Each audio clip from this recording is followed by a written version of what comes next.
welcome to Push Your Glasses Up. I'm Mikey. And I'm Reena. And oh my week it's been.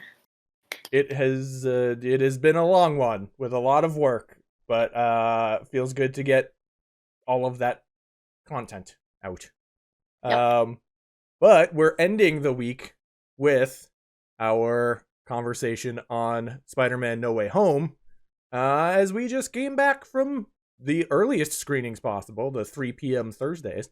So what did you think, surface level, before, without, we're doing spoilers, but we'll keep Spoilers it. later. Spoilers Yeah. later. But oh my god, this is the Spider-Man movie that we had been waiting for.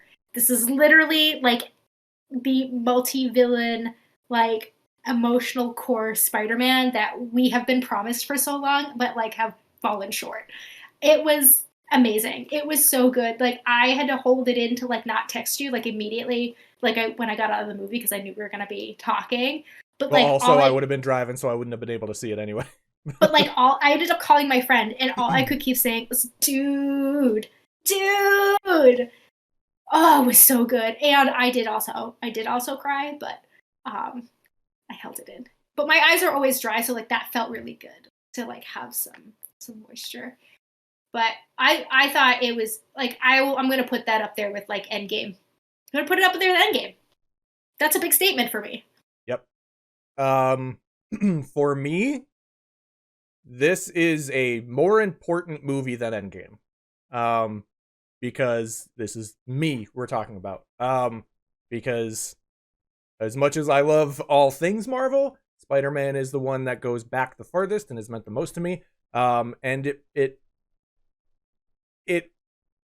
made the shortcomings of the other movies mean something. And that is a remarkable thing to achieve. Yeah, I was already like hyped up and just ready for it to finally, happen. But once I was sitting in the theater, and by the way, I'm guessing your theater did this too. The only other time it's been like this with a crowd was Endgame. The reactions from the crowd were outstanding, for pretty much every character that came in. And we'll get to that more later. This will drive you crazy. I will tell you the story. So, without any spoilers, our movie cut out. Bummer. When Peter shuts the truck door. That doesn't ruin anything for anyone. And when like he like shuts the truck door, it kept cutting out. And so they kept like trying to get it going again. And every time he shut the door, the screen would go black. Corrupted file. But here's the funny part. No one got upset. People used it as an opportunity to take a bathroom break and get snacks. Yeah. Like everyone just kind of went, oh, intermission. And then they were trying to find the spot afterwards, and they got to like a scene right before. And so this guy turns around and goes, we're good here. And everyone goes, yeah. And so they just started it from there, but at like literally the chillest vibe. The chillest vibe I've ever seen in a theater.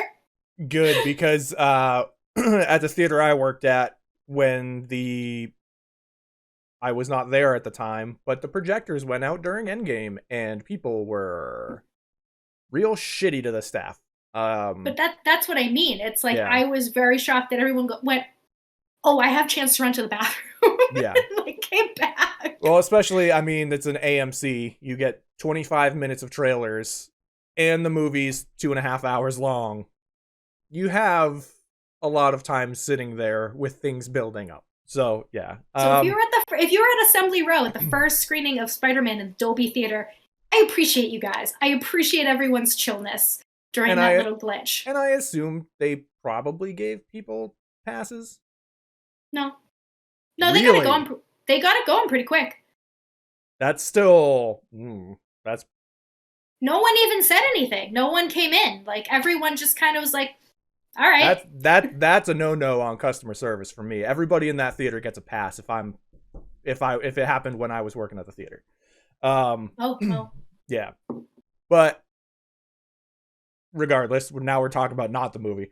Yep. visually, the best of, I mean, grant, like, in Far From Home, the Mysterio stuff is visually, like, wow. Mm-hmm. But some of the stuff they pull off in this movie with just this, without, like, spoiling certain things. The scale of it? Well, the scale, but I just mean visually, the way that things are shown, certain things that Spider-Man can do, and certain ways that people look, I just think was nailed on a level that the other Spider-Man, the other, just for the MCU, the Mm-hmm. other two Spider-Man movies haven't done yet. And that, but that's particularly with, like, certain abilities, like, especially, it's really, really, really good to see them do certain things in this world that we haven't really seen that much of. This a Marvel movie and not just a Spider-Man movie, where I feel like the other two were very much Spider-Man movies. Does that make sense? See, I feel the other way. Really? Because I feel felt I there's feel so like, much more action.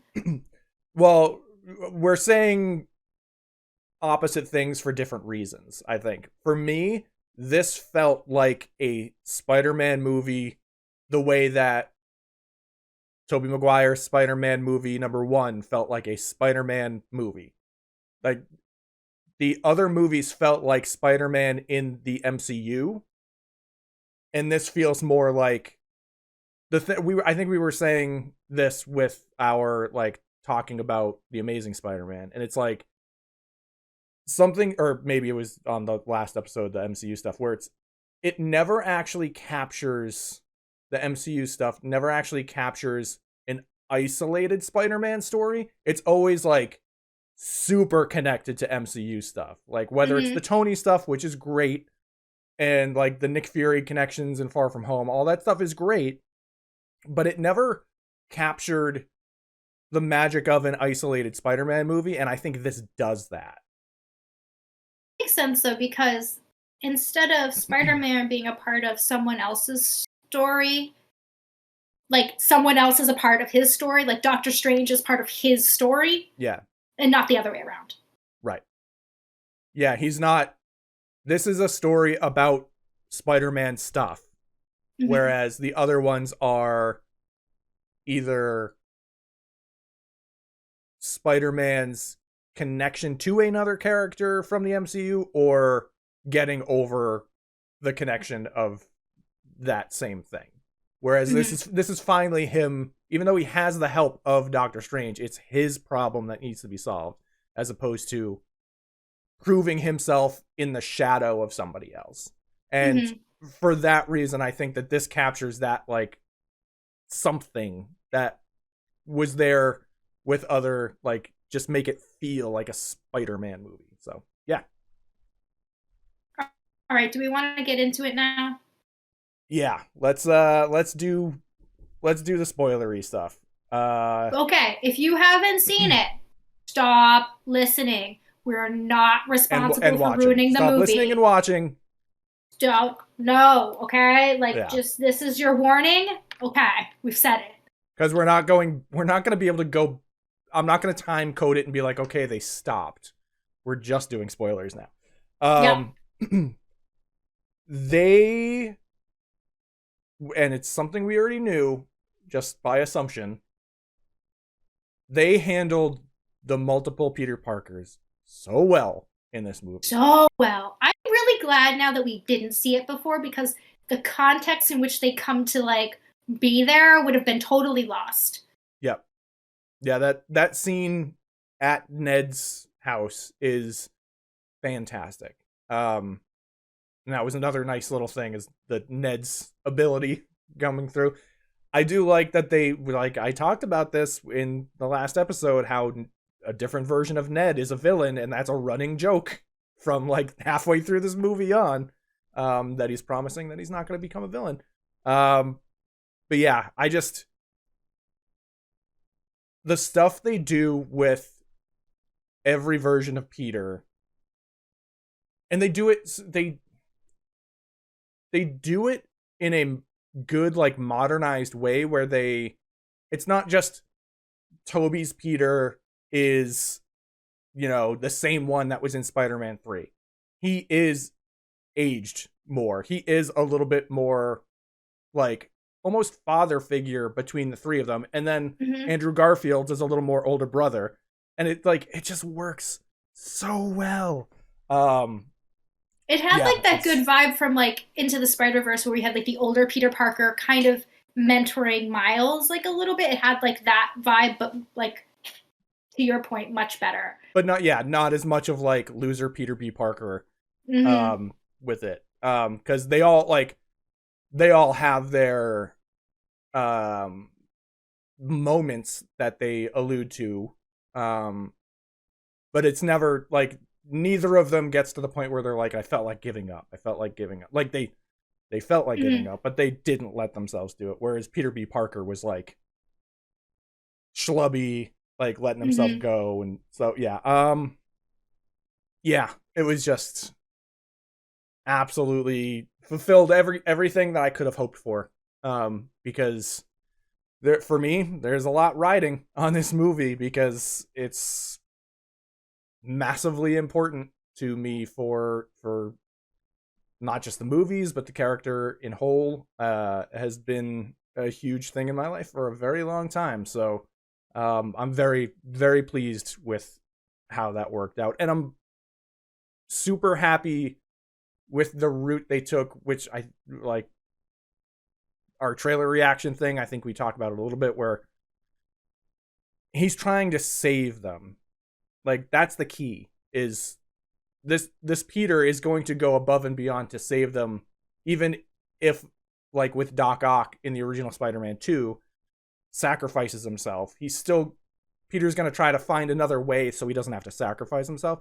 And that is a core thing that worked really well in this, where even Tobey Maguire's version and Andrew Garfield's version are like, yeah, we've maybe not done things the best way possible to get them out of the situation they're in. So, And just to clarify, we're talking about all of the villains. I'd like to point out that literally everyone had their like best performance. Everybody that was on screen, from MJ and Ned to Doc Ock to Willem Dafoe as Norman Osborn again, like everyone was incredible. So Willem Dafoe in the original Spider-Man movie has an amazing performance because it's so like he's chewing the scenery, going so hard with it. And he goes hard with it in this, but there's the sympathetic Norman is something that did not exist before. And it's something we have not seen before. And it was, again, like it was just done so well. I kind of can't believe that like they managed to, like, sure, the lizard stuff is like whatever, and like the Rhys Ifans stuff, like he didn't film anything for this movie that was from the first Amazing Spider-Man. They just plopped it in, but like it was still really good. Like the character, while a little cartoonish compared to the Amazing Spider-Man, it still felt good. It still fit with what they were trying to do. So, yeah. And then Jamie Foxx. Yeah. Why didn't we have this version? All the things that we said about him in our Amazing Spider-Man recap were like remedied. Like I love this. Like I have power. I found my way. Like being a little more Jamie Foxx than this like weird ass like nerd. And he got the Miles reference. Mm-hmm. Which was good. Crowd cheered for that. Yep. But I just felt like if we had that version, it would have been so much better. But like as we talk about all if we had that version, I don't think they would have ended that last series. So right. But I think what they did really well is that they focused on a core story and they didn't have 17 subplots, which has plagued the other films. Or they didn't fundamentally like change who Peter was like they did in Spider-Man 3 and like make him like insufferable for a period of time.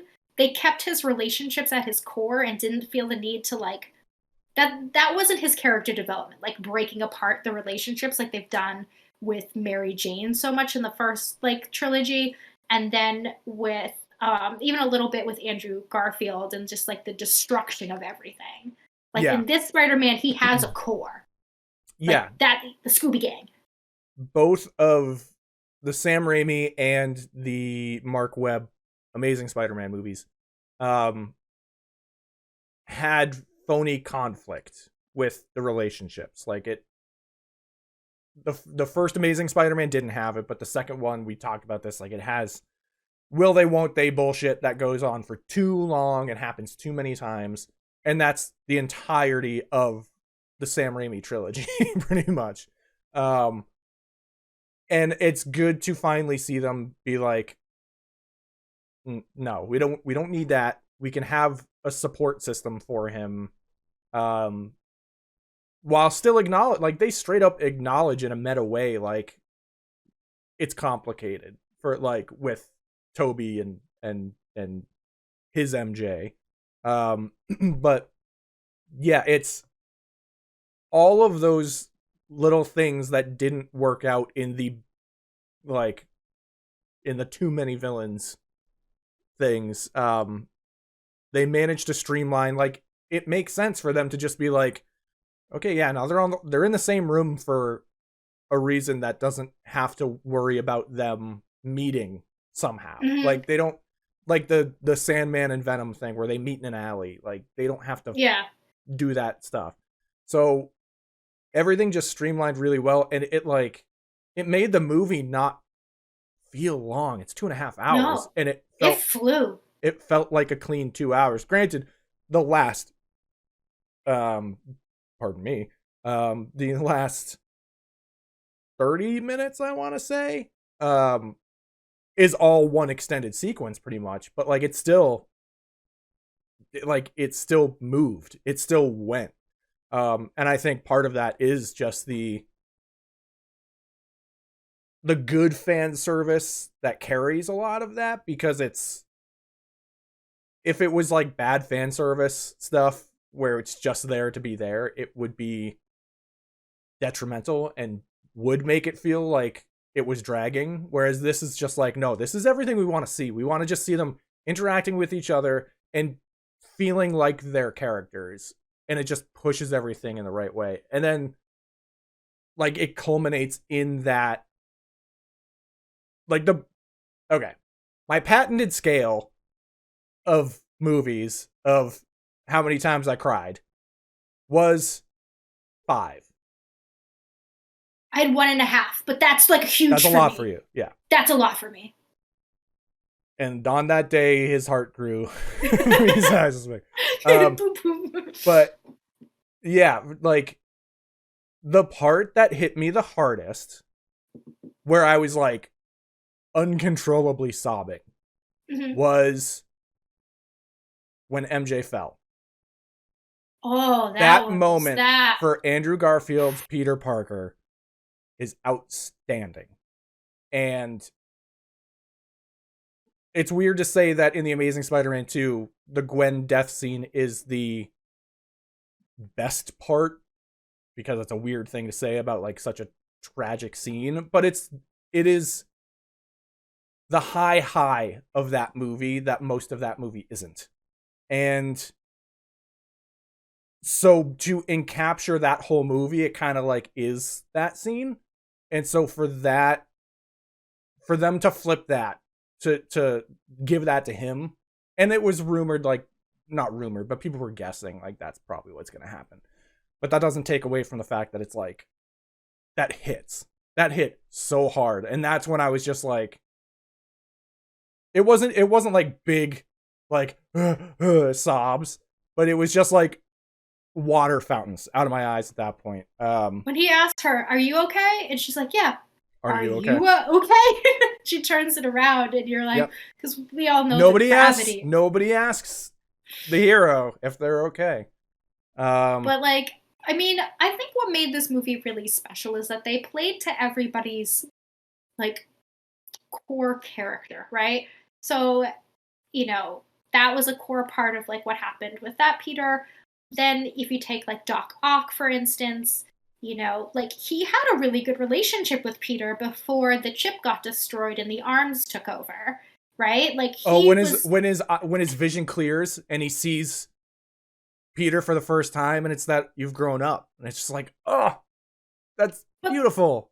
but I to that because if we think about who he wasn't always a villain. He was a Yeah, mentor to Peter. He wanted to take him under his wing. He was great. He invited him to dinner. Like we're like, you know, Norman was always kind of shitty and like a shitty dad and like yeah, just always very power hungry. But Doc Ock was very, you know, in the beginning before all that happened, was like a mentor. yeah, Um, so it made sense to like bring that part of him back. yeah, and it's And like I get everyone's motivation made sense. Like I get why Max wanted to keep the power and why it felt good and like in a selfish way. It's not like he necessarily wanted to destroy everything, but like he felt whole. well, it was And like I they did a get better that. job. Yeah, they did a better job explaining it than in his movie.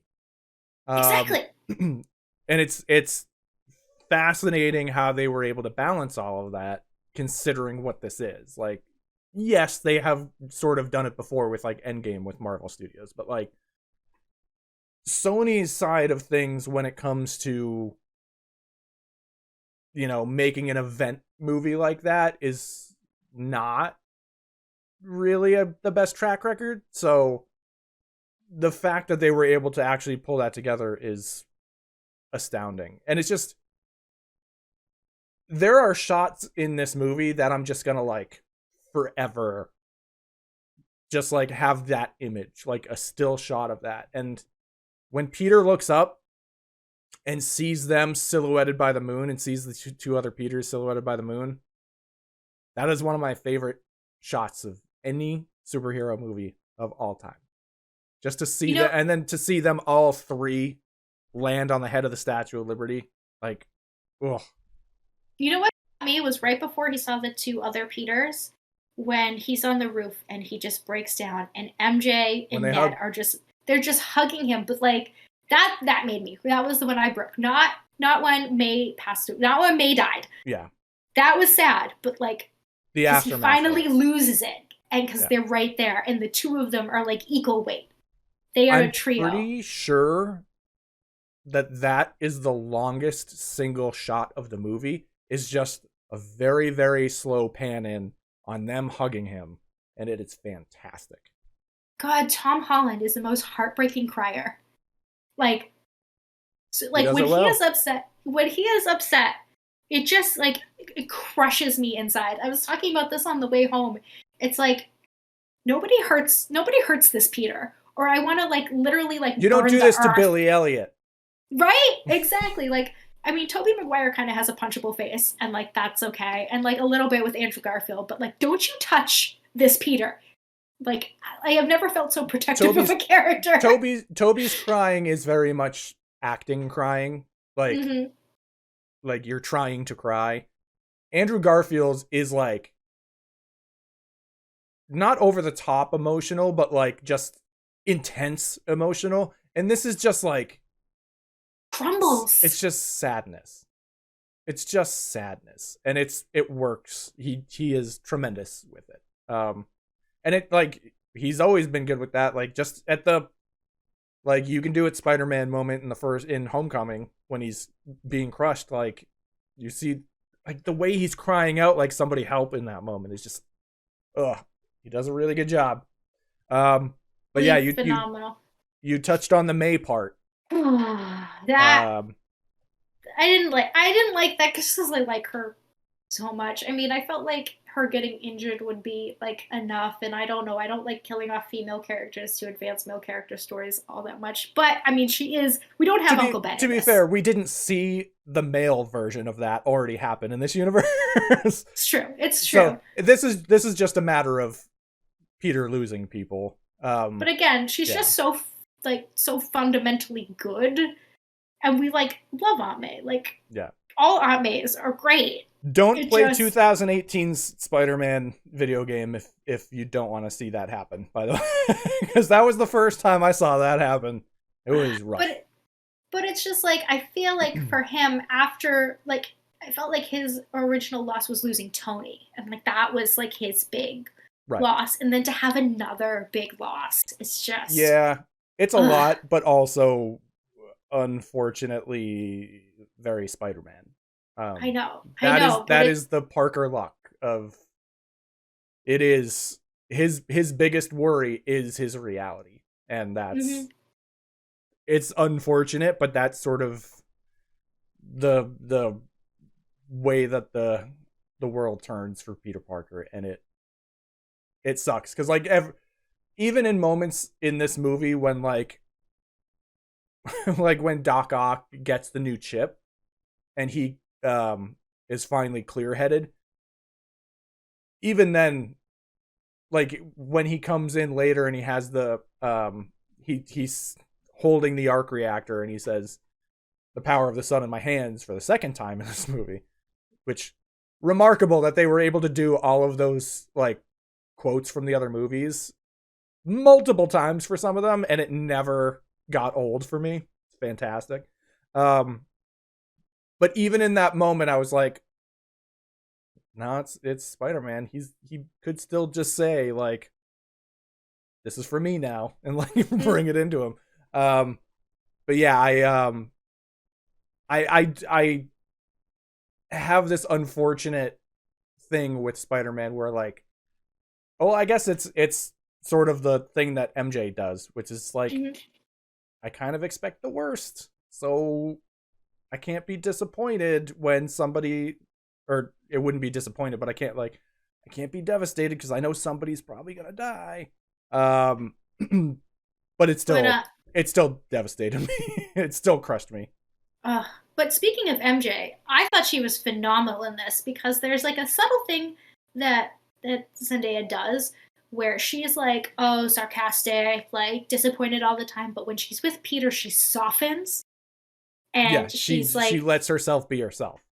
and like to see that transition was like awesome. Like Ned's always Ned, and like Yeah, Ned is like he's just Ned, and that is amazing. But she was like tough as nails, giving them shit all the time, like kind of untouchable. yeah, And like to see her with Peter and see like the wall breakdown was really great stuff. yeah. And like as she had to like say goodbye to him, and like I love that like still at her core, she's like, I'm gonna figure it out again.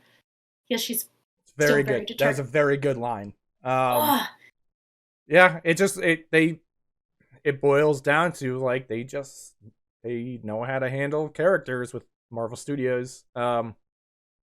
Ned's never gonna be a Ned's never gonna be a supervillain. He promises. Yeah, I like the turn that they took with Ned because um it sort of guarantees we'll probably see him more, even though there's a goodbye in this movie. Um To be special, like extra special for like a minute when he yeah, got to figure out how to use the sling ring and could open. he wasn't the guy in the chair anymore. He was the guy, which was fantastic.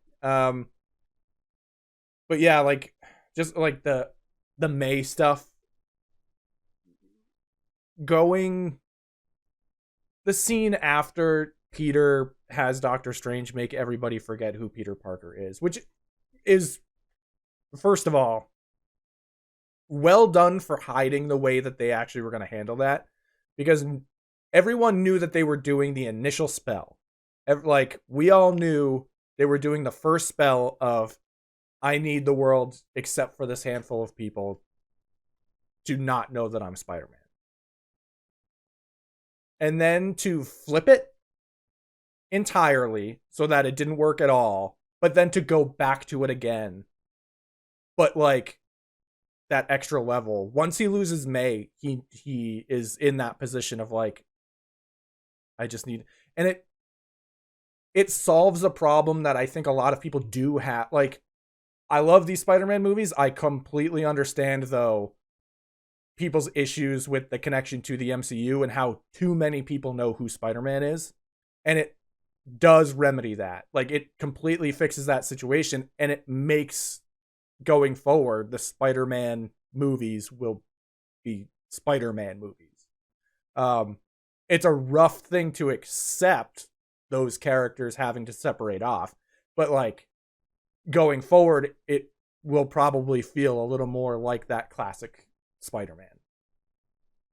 He's like, at the end of the first Amazing Spider-Man, he's like, "Oh, I'm gonna stay away from Gwen," but he like doesn't do that, He can't and help himself. and it causes her death, right? But this way, he actually is keeping them safe. Yeah. And like that last scene was all about like them, getting into MIT, like living a good life. He's gonna watch out for them, but like he realizes like this is the best way for him to keep them safe. Yeah, and I think there's a line in that scene that is sort of under the radar, or will go under the radar for some people, which is when he sees the Band-Aid on her forehead and says, "Are you okay?" And she says, "It doesn't hurt anymore." Like that. Ugh. I'm gonna lose it again. I feel like if anyone's gonna figure out something's up, it's MJ. Which I love that journey for her. Like I love her being discerning, but not even it's not even that. It's just it's Peter in that moment saying she doesn't remember me and she doesn't hurt anymore because of me. And that is like the key moment in that, because that is the thing that turns him. That is the thing that puts the note back in his pocket. And it's a heartbreaking thing to have to see happen, but it also leaves me excited for like that more classic Spider-Man feel, which he's wearing the normal suit at the end of this movie. Like so many suits. This movie was full of suits. Yes. All kinds of suits. We have all the suits. Two suits were the same suit though. We have Iron Spider suit. We have new Doctor Strange black suit. We have the original. No. Not new Doctor Strange suit. That's just his suit inside out. He turned it inside out because it has green paint on it. We see that in Homecoming, when they're trying to take the tracker out. And so when he's trying to wash it, he sees it black and gold. The only thing that is Doctor Strange is he made the web shooter have the magic thing on it. I didn't realize that because it was duct taped. Yeah. There's a lot going on there. There's also like, granted it's a night scene, so it's a little harder to see, but like he has wires and stuff sticking off and whatnot. But yeah, I can't handle how well they managed to get this together. But what we haven't talked about is Doctor Strange and what all of this is. This is part of, like, this is a great Spider-Man movie, but this is setting up. Yeah, so much Doctor stuff. Strange's side of stuff is where the MCU stuff comes in. And then 80% of this movie is a Spider-Man movie. The Doctor Strange stuff sets up Multiverse of Madness, and the post-credit scene is straight up a trailer for that. Right? I was like, are we getting a trailer instead of just some random end credit, like getting shawarma? Which we've gotten before, but not. It's weird. We like, The Amazing Spider-Man 2, I think, is the one that had the Days of Future Past trailer because of the Mark Webb situation with the two studios. But like, it's convoluted that way. Dude, we have the MCU. We have the Sony universe. We have the Disney Plus universe, because the end has Wanda. We already knew was going to be in the Multiverse of Madness. And we haven't even touched on that Matt Murdock was his lawyer. So we're tying in the Netflix universe. We have all the universes together. Kind of. We don't know for sure that show is still a canon show, but the characters, those are the characters. Like in Hawkeye, spoilers for Hawkeye, Kingpin is Vincent D'Onofrio. So it is those characters, but maybe not that universe's characters. So like, it's a little wishy-washy right now. Go back to Netflix, but they're taking those characters. I'm just saying where all these properties lived has finally converged into one space for like the first time in a way that made sense. I also like that the mid-credits was the Venom stuff instead of like shoehorning that in. I am so relieved. Because we touched on this in an episode. We didn't do a Venom Let There Be Carnage episode, but we touched on it in another episode. And I was very not happy with that post-credit scene because I don't particularly love that version of Venom or either of those movies. There's okay things in some of them. But the way that they handled it in this is so much better than even like in Spider-Man 3. Like, the explanation for why the Venom symbiote would be in this universe works. Mm-hmm. And they made sure to still keep them separate from one another. And I'm like, cool. Like, everything, it made sense because, like, it wouldn't have made sense if we're trying the whole, like, Sony universe and not having some of, like, picking and choosing. Like, they just had it, like, that was enough. That was enough. Yeah. It was like a dab. Like a little dab will do ya. Like, just a tiny bit. a droplet, if you will. Just a little bit. But yeah, phenomenal movie. I'm actually seeing it again this weekend, and I'm glad. I don't know when I'll be seeing it again because I got a lot of stuff to do. I may just wait until like another week to let it die down a little bit, but this is my favorite MCU movie. Hands down. Really? Hands down. Destroys fucking Endgame for me because it's Spider-Man and it was handled so well. I'm going to say top 3. Yeah. But I'm different. Endgame, Infinity War, and this, I would assume. No, Winter Soldier. I count Infinity War and Endgame as like one big giant movie, and then, like, I'm cheating. And then this is number 3. But out of everything. Yeah. But yeah, for me, it's Spider-Man. Maybe feeling 2. Like Spider-Man. But like exponentially grown. And it pays respect to everything we've seen before in movies. It's like everything just coalesced really well in this movie. Humor was so good. And like watching Tobey Maguire's Peter Parker play off of Andrew Garfield's Peter Parker, play off of Tom Holland's like wholesome Peter Parker, how that all worked. Oh my god, it was so everything about this movie is good. the music cues were outstanding. Like, they hit at just the right moments, and like when Doc Ock is talking to Tobey's Peter, it has a little bit of that theme behind it. It has like the villains have their themes come back in. Like granted, it's not exactly the Sandman one, but it's similar. But like it hits those notes so well that like when we talk about like music making a scene, like this is like one of my favorite examples of all time. Like it hits the same way that like when you're watching The Last Jedi and you have like Leia's theme come in, it's like it just hits so well. So yeah, I'm so like enamored with this movie because it, as much as I love Homecoming and Far From Home, this managed to, in the Marvel Cinematic Universe, feel like a Spider-Man movie. It's far superior to the previous 2. Yeah. Like, which is rare to have a sequel, especially this far along, be the best one out of the 3. Yeah, the third one is often not the best with modern trilogies. So, yeah, I'm very, very pleased. I'm very, very excited to see where it goes and just where it leaves off. Like, also in the most recent episode of Hawkeye, they reference the Statue of Liberty's new look. So they tied that together to the week, which is pretty well done considering everyone was like, when is this coming out? When is this coming out? When is this coming out? For both the show and this movie. And then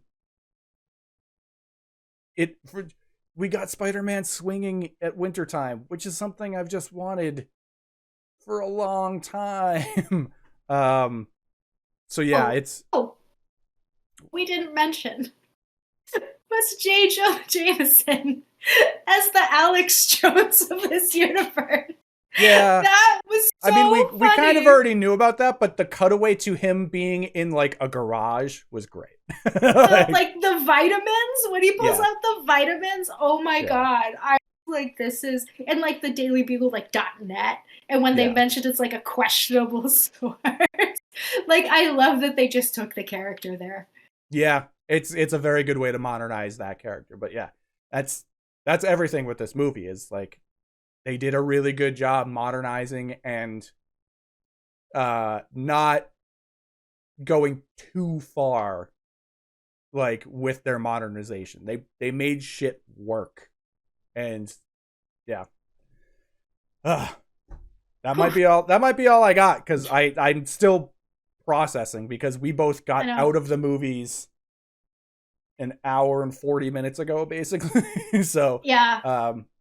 So I am definitely still processing. I will do a written review as I have been doing all year for any movie I've seen this year.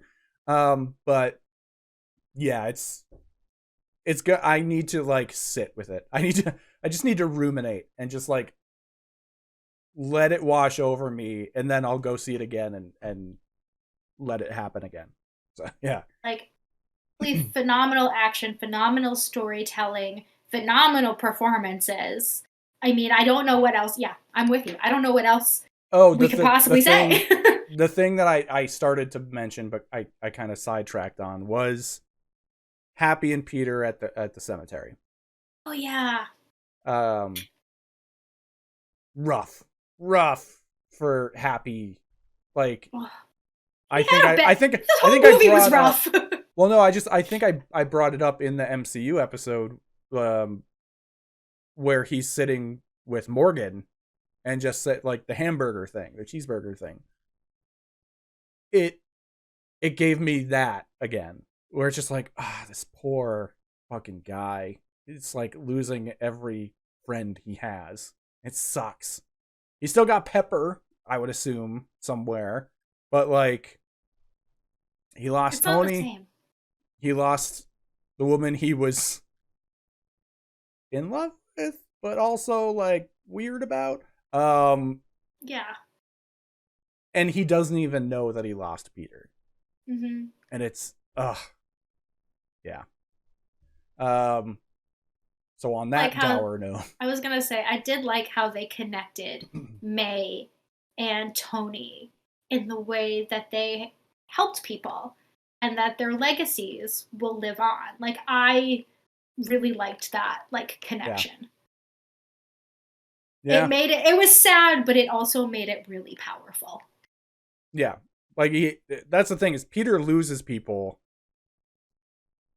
but the impact that they've had on his life is what stands. And I will say there is a I want to say it's Spider-Man Blue where Spider-Man just goes through he's in his attic and he's listening to old tapes, or he's speaking into a voice recorder, going over his history with Gwen, and it ends with MJ also saying like, I miss her too. It's outstanding. But yeah, that's like an unfortunate core tenet of Spider-Man that like, yeah, it would be nice to not have to see characters die so that he can overcome that. But like, unfortunately, that is sometimes the way for some people. And it just, it hits every time. Every time we lose an important character in a Spider-Man movie, doesn't matter if it's a good movie, doesn't matter if it's a bad movie, those moments still are the most human moments. So, like, it is a thing that is necessary while I kind of would love to not have to suffer through it. But, like, it is a a thing that we kind of have to accept with Spider-Man. Except with Mysterio, because fuck Jake Gyllenhaal. That's all I have to say. Well, I mean the ones that don't necessarily turn on him. I mean his family and his friends that he's trying to protect. But yeah. Yep. I'm just gonna leave it at that. Yeah. You know what he knows what he did. On that note, I think we could probably call it on this episode. Yeah. Yep. I got nothing else. I mean, just a great movie. Yeah. Okay. Well, we will be back with another cram sesh on the Matrix trilogy, and then back with the Matrix Resurrections after that. So until then, thanks for watching this entire crazy week of Spider-Man stuff, or listening. And until then, bye.